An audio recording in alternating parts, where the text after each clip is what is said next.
Možda ćemo uspjeti da stignemo i pre nego što je isporuče novine. Možda neće pročitati članak. Sigurna sam da će Rarity pročitati ocene svog novog butika. Ne mogu da verujem kako smo se izbrbljale o svemu što se desilo onom novinaru. Nadam se samo da neće pisati o tome kako su joj prijatelji za malo upropastili otvaranje. Mislim da preterujete. Rarity je naša drugarica. Ako će neko imati razumevanja, to će biti ona. Baš sam se pitala kada ćete da se pojavite. Sad možemo da pročitamo članak zajedno.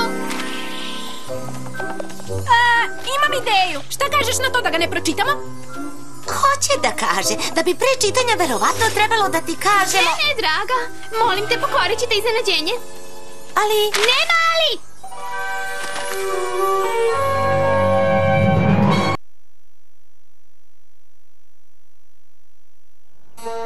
Svečano otvaranje.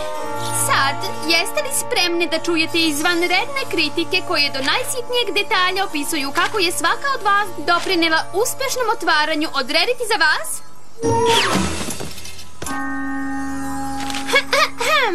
Razni poniji su se oprobali u osvajanju vrha elitne mode koji se nalazi na Manhattanovom čuvenom Saddle Row bulevaru.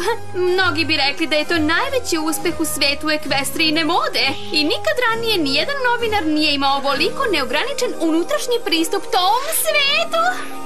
Bolje da je bio ograničen. Sedeo sam sa Rarity i njenim prijateljima nakon otvaranja butika da bih dobio detaljniju priču i bila je izvanredna.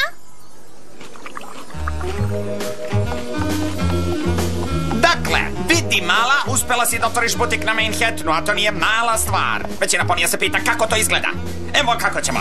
Ja ću da intervjušam tebe i tvoje prijatelje da bih napravio sliku kako se sve to ostvarilo. Sliku od reči, ne pravu sliku. Imaš li pitanja? Da, pitala sam se... Počinjemo. Gospođice Rarity, imate butike po celoj Ekvestriji, ali ovo je prvi put da se okušate u velikom gradu. Zašto ste mislili da možete sve sami da postignete? Pa nije baš po celoj Ekvestriji. Imam samo još 2 butika. Jedan u mom gradu, Ponyvillu, i drugi u Canterlotu. Ipak, bila sam ubeđena da će uspeti kada sam otvarala ovaj novi butik.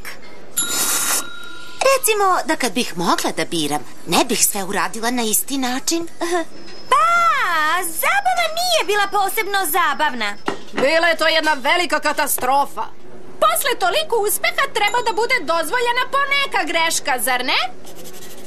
Čekaj, jel ti sve zapisuješ?